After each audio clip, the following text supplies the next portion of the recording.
Did you know that ancient Chinese also had a party?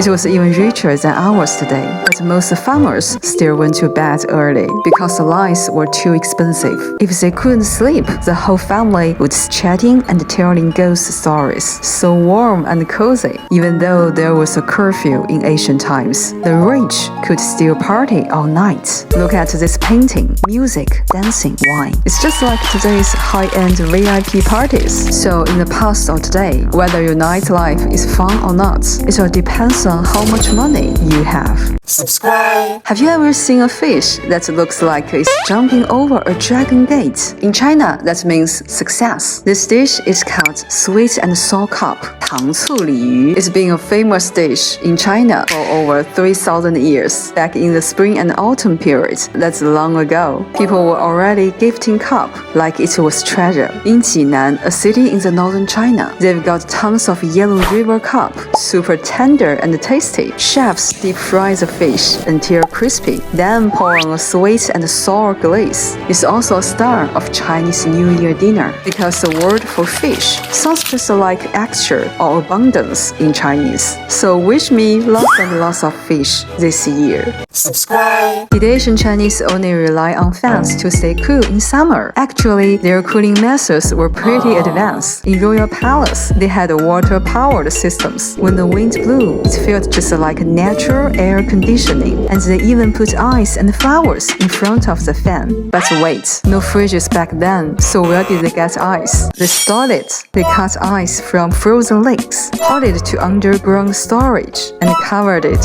with thick straw. That ice could last for 6 months. So in summer, bam, ready to use. And the Mongols like mixing milk with ice. Marco Polo tried it, loved it, and brought the idea back to Europe. That's how ice cream was born. I still prefer cooling down with ice cream. Subscribe. Did you know how ancient Chinese women protected themselves from the sun? They wore hats, but not like mine. They wore something called Weimao, which was super popular during the Qing Dynasty. It was made of light, airy fabric, and came in both long and short styles. They also used umbrellas for sun protection. The strongest one was called Huagai, a giant silk umbrella used by the emperor. But regular people used oil paper umbrellas. They also had sun protective clothes. Most of them were made from natural fibers, which kept the skin covered while still letting air flow. But a little sun exposure is good for you. No need to overdo the sunscreen. Did you know who China's only emperor with the monogamous marriage was? He was Emperor Hongzhi, Zhu Youcheng, the 9th emperor of the Qing Dynasty. His childhood was very tragic. His mother passed away early, and his father didn't love him, even tried to remove him as heir. The only person he was close to was his grandmother. At 17, he married his beloved wife, Zhang, and apart from his duties, he spent almost all the time with her. But the childhood had a big impact on him, which led him to make a very unique decision. He only had one empress because he didn't want to see the rivalry between the concubines in the palace. Even though he was a good emperor, his life was too short. Due to malnutrition in his childhood, his health was never good. He worked long hours, reading reports late into the night, and started losing his hair at a young age. He passed away at just 36 years old. No electricity, no fridge. So how did Asian Chinese store food? Level 1.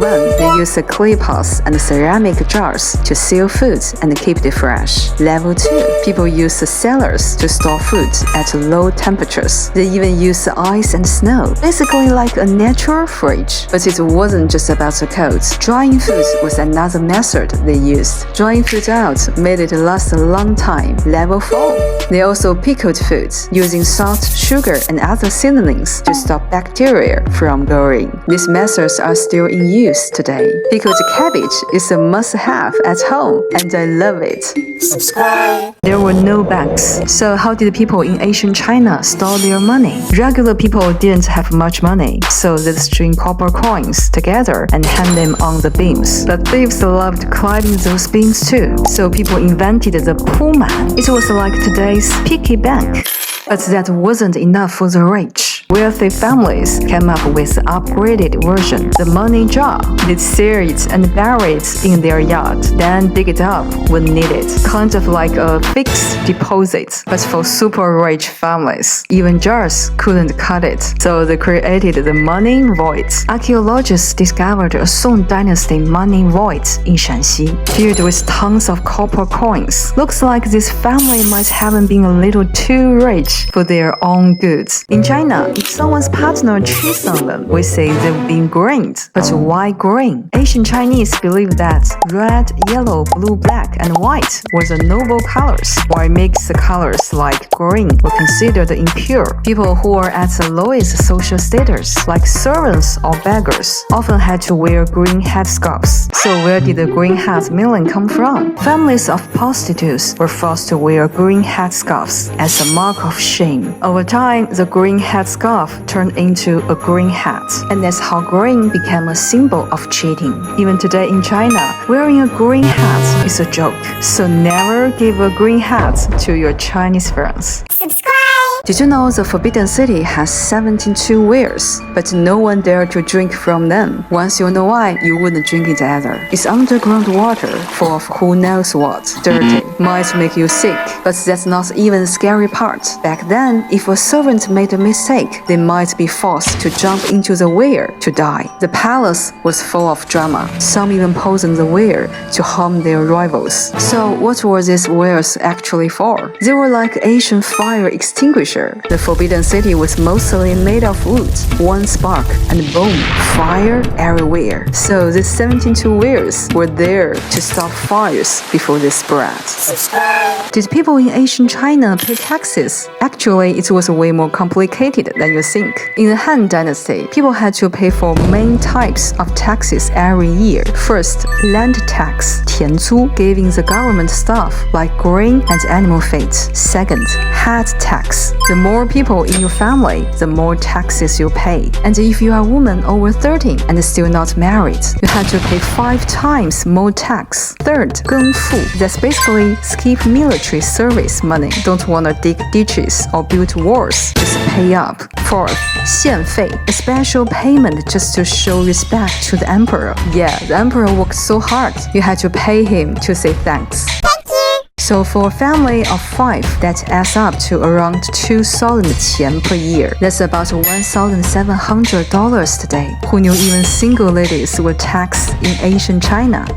Subscribe. Did you know there was a handsome man in ancient China who actually died because of his beauty? His name was Wei Jie. He was weak and sickly as a child. One day, while traveling, countless women rushed to catch a glimpse of him. It was so overwhelming. He couldn't even get any rest. In the end, he died from exhaustion, just 27 years old. Who would have thought that beauty could lead to death? The 4 great beauties of ancient China shared a common trait. They were talented, charming, and incredibly well-versed in literature and the arts. Every time these beauties went out, the streets would be filled with crowds. They were powder, scented themselves, and had graceful light steps. All of this became the beauty standard of that era. Did you know what the most profitable job was in ancient China? It was selling salt. Back then, there were no fridges. Salt was the key to preserving food and keeping it from going bad. And salt didn't grow everywhere. Only certain areas had it. But once people found salt in a place, it was super cheap to mine. You could make money with your eyes closed. But the government wasn't gonna let this gold mine go. So they took over the salt trade to boost government income. And the profits up to 20 times the cost. No wonder so many people were willing to take the risk. So yeah, selling salt was the most profitable business in ancient China. Did you know the most tragic empress of the Qing Dynasty? Her name was Empress Longyu, and she basically spent her whole life in a loveless marriage. She was a niece of Empress Dowager Cixi, but she wasn't married for love. She was sent into the palace to spy the emperor. The emperor Guangxu never loved her. He only cared care about another woman, Consort Zhenfei. Rongyu wasn't considered beautiful. The emperor grew more and more distant. Even her powerful aunt Cixi eventually lost interest in her. Her whole life was filled with sadness. No love, no children, no real power. She spent years alone and depressed, and died at just 46 years old. If she could choose again, maybe she wouldn't want to be an empress at all. Subscribe. What happens if an Asian emperor finds a hair in his food? The first emperor of the Qing Dynasty, Zhu Yuanzhang, was not happy. He called the chef and asked, "Is this your hair?" but the chef calmly took off his hat and said, I shaved my head to make sure your food is 100% safe. "Now that was awkward. Whose is it?" The chef knew it was his apprentice, but if he told the truth, they'd both be dead.